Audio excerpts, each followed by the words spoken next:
আসসালামু আলাইকুম। আমি টুপুর আপনাদের সাথে আছি। কাছে দূরে যে যেখান থেকে আমার এই আজকে ব্লগ ভিডিও দেখতেছেন, আশা রাখি আল্লাহর রহমতে আপনারা সবাই অনেক বেশি ভালো আছেন। আজকে আপনাদের জন্য আরও একটা রেগুলার ব্লগ ভিডিও নিয়ে চলে আসছি আপনাদের মাঝে। আশা রাখি আপনাদের কাছে ভালো লাগবে। আর যদি ভালো লাগে শেষ পর্যন্ত আমার সাথেই থেকে যেতে পারেন।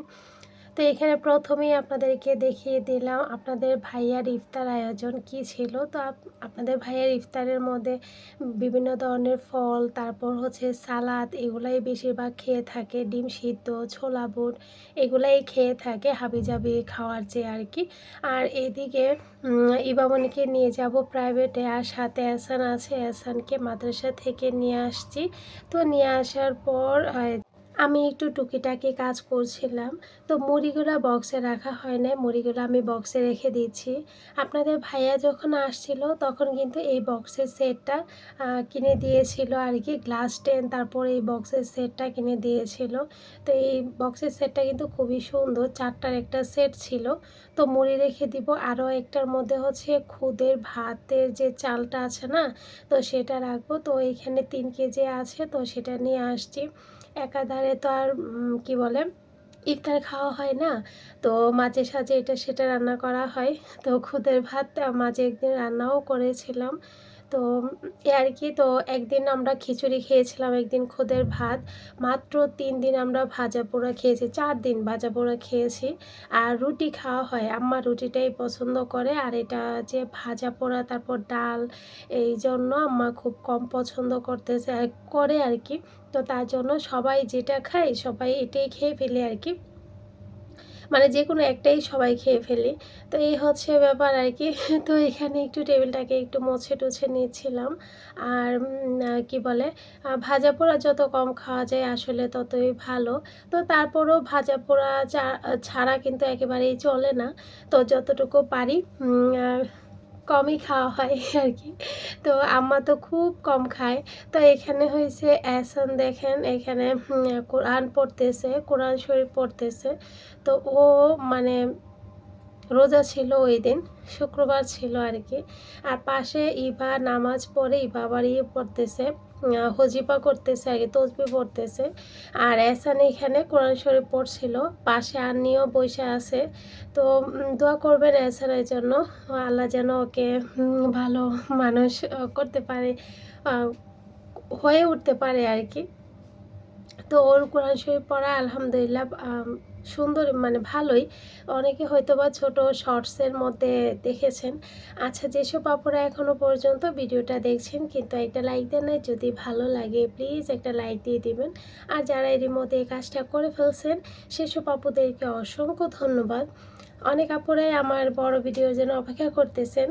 তো এ আর কি, বড় ভিডিও নিয়ে আসার জন্য বলছেন আপু ইফতার ভিডিও দিও, শেয়ার করো। তো আজকে পারলাম, আপনাদের জন্য নিয়ে আসলাম। এখানে কিছু আমি ডিম চপ বানিয়ে নিয়েছি। আজকে ভিডিওটা না হঠাৎ করে হয়ে গেছে। তো এখানে কিছু অনেকগুলাই চপ বানিয়ে নিলাম। যে ভেবেছিলাম আজকে ইফতারিতে রুটি বানাবো, তারপরে আপাকে বললাম আসার জন্য আর কি। তো আপা আসছিল, তো আর কি। তারপর পাশাপাশি কিছু বাসায়ও দিয়েছিলাম ইফতার। তো আর কি, এই জন্য আমি সালাদ কেটে নিয়েছি, বেগুন, তারপর বেগুনির জন্য পেঁপেনি বানাবো, তারপর মরিচিনি বানাবো, ফুলকপি দিয়ে পাকোড়া বানাবো। তো কিছু ফল নিয়ে আসছি, বাইরে গিয়েছিলাম। তো ইফতার দিতে গেলে দেখবেন শুধু ভাজা পোড়া দিলেই চলে না, পাশাপাশি কিছু ফলও তো লাগে। তো খেজুর তো ঘরে আছেই, আর এখানে আছে বুন্দিয়া বা বুরিন্দা, অনেকে যে যে নামেই বলেন।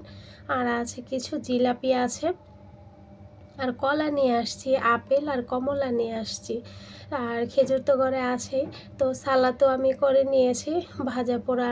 আর যেহেতু হুট করেই আমি ভাবলাম কি এটা করব, তো তার জন্য কিন্তু একটু লেট হয়ে গেছে।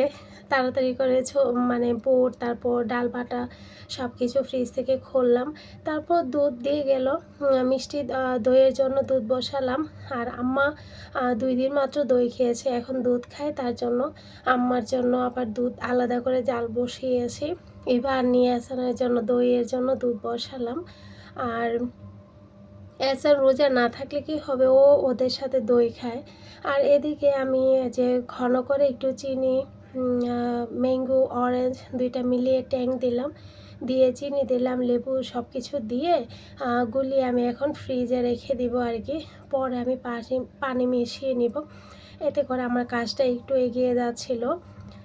আর এদিকে বেসনটা গোলাবো, যেহেতু অনেকগুলো বানাবো তার জন্য বেসনের পরিমাণটা একটু বেশিই লাগবে।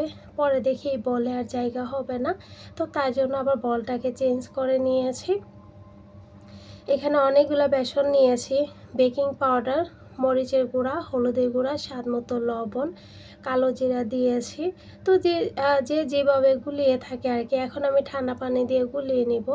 আর অনেকে আছে কালার ব্যবহার করে, তো আমি কালার কিন্তু একেবারে ব্যবহার করি না। আমি ওই যে মরিচ হলুদের গুঁড়াটা দিয়ে ফেলি আর কি। তো কালার দিলে কিন্তু আর এইগুলা লাগবে না। তো আমি যেভাবে করি সেটাই দেখিয়ে দিলাম। তো এখন আমি বেসনটা গুলিয়ে নিয়েছি, গুলিয়ে তারপর ছোলা বুটগুলাও, তারপর ডাল বাটা অনেকক্ষণ ইয়ে করে পানিতে দিয়ে আমি ভিজিয়ে রেখে দিয়েছিলাম। তারপরও খুলছিল না, চুলার নিচে প্লেটে করে দিলাম, দিয়ে কোনো রকম ডাল বাটাটা খুলছে আর কি, ফ্রোজেন ইয়েটা আর কি। আরও সকালে খোলার দরকার ছিল, যেহেতু হুট করে আমি এটা করলাম। তো তারপরে এই তো বেসনগুলো হয়ে গেছে, তার পাশাপাশি কিছু আছে, তো এগুলো আমি ধুয়ে নিয়েছি। তো একদিকে কাজ করতেছি, আরেকদিকে হচ্ছে ধুচ্ছি, পরিষ্কার করতেছি, এটাই আর কি। তো এদিকে আমি ছোলাটাকে বোনা করে নিব। তো এখানে আমি তেল দিলাম, পেঁয়াজ দিলাম, বেশ বড় একটা কড়াই বসাই দিলাম, কারণ যেহেতু একটু পরিমাণে বেশি আর কি। তো এখানে আদা বাটা, রসুন বাটা, হলুদ মরিচের গুঁড়া, জিরা গুঁড়া, স্বাদ মতো লবণ, একটু গরম মশলাও দিয়েছি। তার জন্য আমি আস্ত গরম মশলা এখানে দেই নাই। তো এখন আমি দিব কিছু টমেটোটা দিয়ে আবারও একটু নাড়াচাড়া দিয়ে তারপর একটু মানে মশলাটাকে একটু ভেজে নিব আর কি। তারপর এখানে আমি ছোলাগুলো দিয়ে দিলাম, দিয়ে তারপর একটু নাড়াচাড়া দিয়ে নিচ্ছি ভালোভাবে, একটু মশলা আর ছোলাগুলাকে ভালোভাবে একটু মিশিয়ে নিচ্ছি। তো মিশিয়ে নেওয়ার পর এখানে আমি কিছু আলু সিদ্ধ করেছিলাম, আলুটাকে পানি দিয়ে একটু হালকা আধ ভাঙা করে নিয়েছি আর কি, কিছুটা আস্ত কিছুটা ভাঙা এরকম আর কি। তো করে তারপর নিলাম। তাও এখন সব কিছু একটু মিশিয়ে নিচ্ছি, নিয়ে পাশের চুলাতে নিয়ে গেলাম, আর পাশের চুলাতে ভাজা পোড়া বসিয়ে দিয়েছি। তো এদিকে প্রায় হয়ে আসতেছে, তার জন্য ধনিয়া পাতার কাঁচামরিচটা দিলাম, দিয়ে আমি আবারও একটু নাড়াচাড়া দিয়ে যখন একটু ঘন ঘন হয়ে আসবে তখন আমি উঠিয়ে নেব। তো এইখানে আমি যে ডাল বাটা ডাল বাটাটাকে আমি ধনিয়া পাতা, কাঁচামরিচ, একটু মশলা দিয়ে আর কি, স্বাদ মতো লবণ দিয়ে মাখিয়ে নিলাম, নিয়ে বেশ বড় একটা কড়াই বসিয়ে দিয়েছি। তো এখন আমি একে একে ডালের বড়াগুলো দিয়ে দিচ্ছি। তো এই কড়াইটার মধ্যে না বেশ অনেকটা পরিমাণে যখন বেশি ভাজা পোড়া হয় তখন এইটার মধ্যে করি, কারণ অনেকগুলা এটার মধ্যে ভাজা যায় তার জন্য। তো এতগুলা ডালের বড়া আমি বারে কিন্তু ভেজে নিয়েছি সবগুলা। তো এখন আমি প্রথম বেসটা দিয়ে দিয়েছি, দিয়ে আস্তে আস্তে চুলাটা মিডিয়ামে রেখে আমি ডালের যে বড়াটাকে উল্টে পাল্টে ভালোভাবে একটু মুচমুচে করে ভেজে নেব। তো যেহেতু রমজান তার জন্য কিন্তু গরম গরম খাওয়া যায় না। তো এগুলা কিন্তু ভাজা পোড়াগুলা গরম গরম খেতেই বেশি ভালো লাগে। ইফতারের পর যখন শরবতটা খাওয়া হয় তখন আর কোনো কিছু মজা লাগে না, ভালো লাগে না খেতে। আর শরবতটা খাওয়ার পর মনে হয় যে একেবারে শান্তি, মানে মন প্রাণ ভরে যায়। তো তারপর আর বেশি একটা খেতে ইচ্ছা করে না। তো এখানে খুব সুন্দরভাবে বড়াগুলা ভেজে নিলাম। এখন বড়াগুলা দেখে আবার খেতে ইচ্ছা করতেছে। তারপর আমি এখানে বেগুনি দিয়ে দিচ্ছি। তো বেগুনিগুলা একে একে দিয়ে দিয়েছি। তো বেগুনি ভাজা কিন্তু একটু আছে, একটা একটা করে দিয়ে তারপর মানে একটার সাথে একটা যেন লেগে না যায়, ওই দিকেও আবার খেয়াল রাখতে হয়। তো এখানে বেগুনিগুলা উল্টে পাল্টে একটু লাল লাল করে মোচমোচা করে ভেজে নিব, তারপর আলুর চপগুলা ভাজবো। আর এখনকার আলুগুলা কার সাথে কেমন হয় জানি না।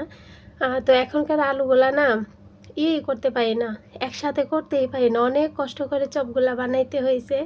তো হাতের সাথে লেগে থাকে। তো আমার মনে হয় অনেক আপুদের সাথে এরকমটা হয়, কারণ এখনের সব আলু মনে হয় এরকমই। কোন সময় যে ওই মানে আলুগুলা আসবে শুকনা শুকনা বা বালু বালু টাইপের যে আলুগুলা, ওইগুলা মানে কতক্ষণে অনেকগুলা চপ বানিয়ে নেওয়া যায়। আর এখনকারগুলা না বানানোই যায় না। আর এদিকে ডালাগুলো সাজানো হচ্ছে, মানে ডিশগুলো আর কি। আপা তারপর আম্মাও আছে এখানে, কিভাবে দিলে ভালো হবে সেটা আম্মা দেখতেছে। তো ইফতারের আগে এইগুলা রেডি করে দেওয়াটা কিন্তু অনেক একটা ঝামেলার ব্যাপার। তারপর আপা মানে আমি ভেজে দিচ্ছি আর আপা ওদিকে গুছিয়ে দিতেছে, তারপর আবার গিয়ে দিয়াও আসছে, সাথে আবার বাচ্চারাও ছিল। তারপর আম্মা দেখিয়ে দিচ্ছিল আর কি, এটার মধ্যে মানে এতটুকু দিলে ভালো হবে, ওইটার মধ্যে এতটুকু দিলে ভালো হবে। তারপর খালাম্মার বাসায় দিয়েছি আর কি, 2জন খালাম্মা আছে, তারপর পাশের বাসায় দিয়েছি। তো তারপরও অনেকগুলো এখানে আছে। এহসানের ম্যামকে বললাম যে আমাদের সাথে ইফতার করার জন্য, ও আবার আমাদের সাথে ইফতার করেছিল। তারপর আরও একজনকে দেওয়া হয়েছে, আরও একজন ছিল, তো উনি আসার পর ওনাকে অনেকগুলা করে দিয়ে দেওয়া হয়েছে, শরবতও খেয়ে গিয়েছিল। তো ওনার মেয়ে আবার আগে আমাদের বাসায় করতো, তো উনি আসছিল, আসার পর অনেকগুলা করে দিয়ে দেওয়া হয়েছে আর কি। তো যাই হোক, আলহামদুলিল্লাহ সবাই আমাদের জন্য দোয়া রাখবেন। তো এখানে আমি শরবতগুলা গ্লাসে গ্লাসে নিয়ে নিচ্ছি, আর আপা সবার প্লেটে প্লেটে দিচ্ছে। আর এই শরবতটার জন্যই সবাই কিন্তু খুবই অপেক্ষা করে থাকে, ইফতারের সাইলেন্ট পড়বে কখন আর শরবত খাওয়া হবে কখন। তো সবাই এখন বসবো খাওয়ার জন্য। আর আমার মনে হয় এখন তো ঈদের আমেজ চলতেছে, তো ঈদের কেনাকাটাও করবে আপুরা, আমরাও আলহামদুলিল্লাহ করব যতটুকু পারি। আপনাদের সাথে তো অবশ্যই শেয়ার করা হবে। আর এই তো সব কিছু এখানে মিম আবার একটা প্লেট গুছিয়ে নিচ্ছে। তো যারা এই পর্যন্ত আমার সাথে এসেছেন সবাইকে অসংখ্য ধন্যবাদ। তো ভিডিও করতেছি হঠাৎ করে আমার মোবাইলটা কি হইলো আমি বুঝতে পারতেছি না, হঠাৎ করে এরকম ঝাপসা আসা শুরু হয়েছে। তারপর দেখেন এখন এমন একটা সময় দুপুর মানে 12টার পর আর পানি ওঠে না। তারপর অনেক কষ্ট মানে করতে হয়েছে, নিচ থেকে গিয়ে পানি নিয়ে আসছি। তারপর এদিকে দেখেন সব কিছু ছড়ায় ছিটিয়ে রেখে দিয়েছি।